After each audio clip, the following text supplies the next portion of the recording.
محرم کے حوالے سے، محرم کے آداب کے حوالے سے 6 نکات ہیں کہ جن کو میں آپ کے سامنے عرض کرنا چاہوں گی۔ محرم کا سب سے پہلا مطلب ہے ترک گناہ، یعنی اپنے گناہوں کو ترک کرنا۔ ہم کالے لباس میں آ جاتے ہیں، ہم اپنے گھروں کو کالا کر دیتے ہیں۔ ہر کسی کے گھر میں علم نصب ہے، جن کے گھر میں عزا خانے ہیں وہ اپنے عزا خانوں کو کالا کر دیتے ہیں، اپنی گھر کے علم کو کالا کرتے ہیں، خود ہم کالے لباس میں نکلتے ہیں۔ جس طرح ہم اس کے لیے تیاری کر رہے ہیں، اسی طرح ہمیں اپنے مظلوم کربلا سے یہ وعدہ کرنا ہے کہ آج سے ہم کوئی بھی ایسا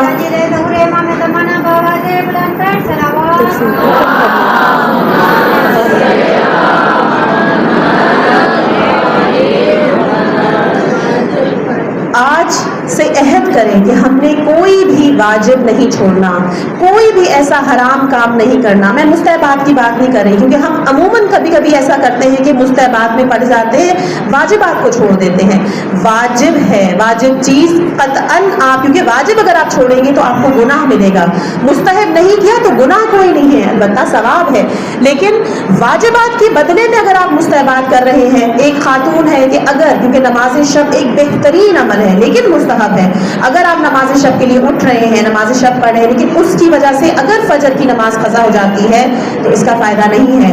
عزادار یہ اب آپ عبداللہ الحسین میں جا رہے ہیں لیکن مجلس آپ سے قضا ہو جاتی، آپ کی نماز آپ سے قضا ہو جاتی ہے، تو اس عزاداری کے لیے آپ سے سوال جواب ہوگا کہ تم امام حسین کی کیونکہ اس فرش عزا پہ آنے کا مقصد یہی ہے کہ ہم اپنے کردار کو سدھاریں۔ اس کے علاوہ دوسرا نقطہ جو ہے محرم یعنی انقلاب عملی، ہمیں لوگوں کی زندگیوں میں، عادات میں، انسان کے لب و لہجے میں وہ تبدیلی آنی چاہیے کہ دور سے انسان دیکھے اور کہے کہ یہ کس کا ماننے والا ہے، اور جب وہ اس کی خصوصیات دیکھے تو پتہ چلے کہ یہ وہ ہے کہ جو حسین نے کہا تھا، اور یہ تو منوعاً اس بندے کے اندر وہ باتیں آیا ہے کہ جو امام حسین نے کہی تھی۔ کربلا کا مشن کیا ہے؟ امر بالمعروف نہی عن المنکر۔ امر بالمعروف یعنی نیکیوں کا حکم دینا۔ اب نیکی کا حکم انسان وہی دے گا کہ جو خود کرتا ہو، تو پہلے خود میں نیکیاں ڈالیے، خود نیکیوں کو اپنائیں اور پھر دوسروں کو بھی کہیں۔ اور دوسرا نہیں، امر بالمعروف نہی عن المنکر۔ نہی عن المنکر یعنی برائیوں سے روکنا، پہلے اپنی ذات کو روکیے اور ساتھ ساتھ اپنے گھر والوں کو، اپنے معاشرے کو روکیے کہ برے اعمال ہمیں نہیں کرنے۔ اسی طرح تیسرا ادب ہے محرم کا اتحاد محرم، اپنے جو اختلافات ہیں ان کو دور کیجیے۔ اس عزاداری میں آپ صرف اور صرف عزادار بن کے آ رہے ہیں، جتنے بھی اختلاف ہیں ان کو دور کریں اور امام حسین کا شکریہ ادا کرنے آئیں گے۔ امام حسین آپ نے ہمیں یہ پلیٹ فارم دیا ہے، اللہ سے شکریہ کریں کہ یا اللہ تم نے ہمیں ایسے گھرانے پیدا کیا کہ ہمیں بار بار تو ہدایت کی طرف بلاتا ہے۔ چوتھا احترام ہے بیداری محرم، جو خواب غفلت میں ہم سو رہے تھے اس سے نکلیے۔ پانچواں احترام ہے اپنے دشمن کو پہچانے، جیسے پچھلی مجلس میں بیان ہوا کہ آپ سب جانتے ہیں کہ اس وقت کون ہے اسلام کا دشمن، سب کے سامنے صاف ظاہر ہے۔ اس ٹائم یا تو باطل کا دھڑا ہے یا پھر حق کا دھڑا ہے، آپ پہچان سکتے ہیں۔ کوئی انسان یہ نہیں کہہ سکتا کہ میں نہیں جان سکتا کہ اس زمانے میں کون حسینی ہے اور کون یزیدی ہے۔ ہر طبقہ بول رہا ہے کون حسینی کون یزیدی، بین الاقوامی سطح پر ہر کوئی جانتا ہے۔ تو آپ نے ساتھ دینا ہے اپنی زبان سے، اپنے قلم سے، جس طرح سے آپ اپنی محنت کر سکتے ہیں۔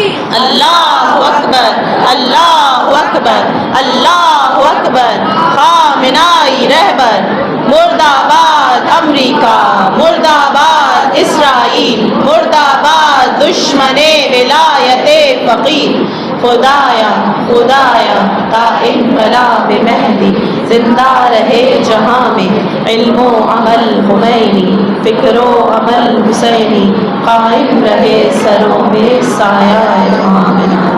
اللہم صل علی محمد وعلی محمد وعجل فرجہم۔ بس حضرات محترم، ہمیں خدا نے دوبارہ سے یہ توفیق دی کہ ہم اس فرش ازاں پر آئیں، ہم وہ مصداق بنیں کہ جس کے لیے امام صادق نے کیا فرمایا تھا کہ